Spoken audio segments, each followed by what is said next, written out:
Hello everyone, నమస్తే. Welcome to Hema's home kitchen and blogs.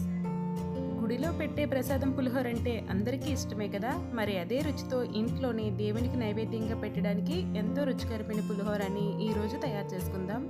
పులుపు, కారం, తాలింపు అన్నీ పర్ఫెక్ట్గా ఉండేలా ఈ పులిహోరని ఎలా తయారు చేసుకోవాలో ఇప్పుడు చూద్దాం. మరి ఆలస్యం చేయకుండా రెసిపీని స్టార్ట్ చేసేద్దాం. వీటి కోసం ముందుగా నేను ఒక పెద్ద గ్లాస్ రైస్ తీసుకున్నాను. ఈ రైస్ సుమారుగా 500 గ్రామ్స్ వరకు ఉంటాయి. పులిహోర చేసుకునేటప్పుడు పొడవాటి రైస్ కంటే మనం డైలీ ఇంట్లో యూజ్ చేసుకునే నార్మల్ చిన్న రైసే పులిహోరకి బాగుంటాయి. ఇప్పుడు ఇందులో నీళ్లు పోసి 1-2 సార్లు శుభ్రంగా కడిగి మళ్ళీ ఇందులో రైస్ని ఉడికించుకోవడానికి సరిపడే నీళ్లు పోసుకొని ఈ రైస్ని కాస్త పలుకుగా ఉండేలా ఉడికించుకోవాలి.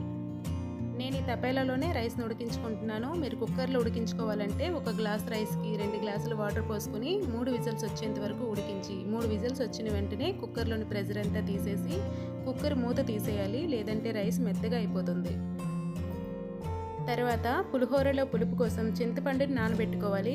నేను 70 గ్రామ్స్ వరకు పిక్కలేని చింతపండుని తీసుకున్నాను. నేను తీసుకున్న రైస్కి ఈ చింతపండు పులుపు కరెక్ట్గా సరిపోతుంది.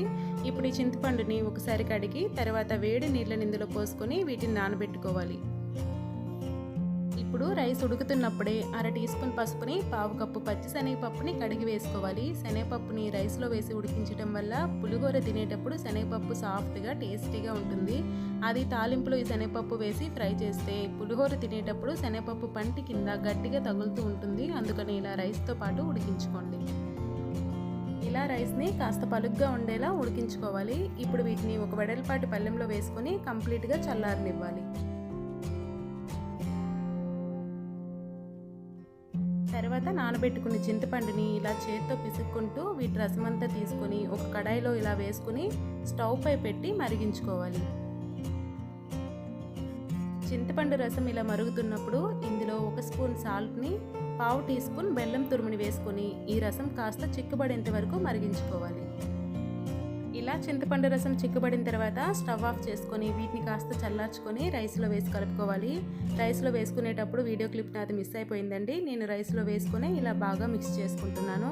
తాలింపు కోసం స్టవ్ పై కడాయిని పెట్టుకొని ఆయిల్ వేసి ఆయిల్ కాస్త హీట్ అయిన తర్వాత 1 స్పూన్ ఆవాలు, 1/2 టీ స్పూన్ జీలకర్ర, 1 స్పూన్ మినప్పప్పు, వేరుశెనగ పలుకుల్ని వేసుకొని కాసేపు ఫ్రై చేసుకోవాలి. తర్వాత 4-5 ఎండుమిరపకాయల్ని, 10 కారంగా ఉన్న పచ్చిమిర్చి చీలికల్ని, 1 ఇంచు అల్లం తురుముని, గుప్పుడు ఫ్రెష్గా ఉన్న కరివేపాకుని, కొంచెం ఇంగువని వేసుకొని తాలింపు మంచి స్మెల్ వచ్చేంత వరకు ఫ్రై చేసుకోవాలి.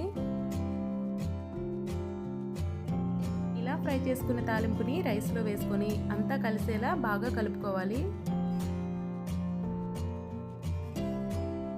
ఈ పులిహోరని అరగంట పాటు పక్కన పెట్టి తర్వాత సర్వ్ చేసుకుంటే పులుపు, ఉప్పు, కారం అన్నీ రైస్కి బాగా పట్టి మంచి సువాసనతో ఈ చింతపండు పులిహోర రెడీ అయిపోతుంది. ఈ విధంగా పులిహోరని ఒకసారి తప్పకుండా ట్రై చేయండి. వీడియో నచ్చితే లైక్ చేయండి, ఛానల్ని సబ్స్క్రైబ్ చేసుకోండి. మరో మంచి రెసిపీతో మళ్ళీ కలుద్దాం.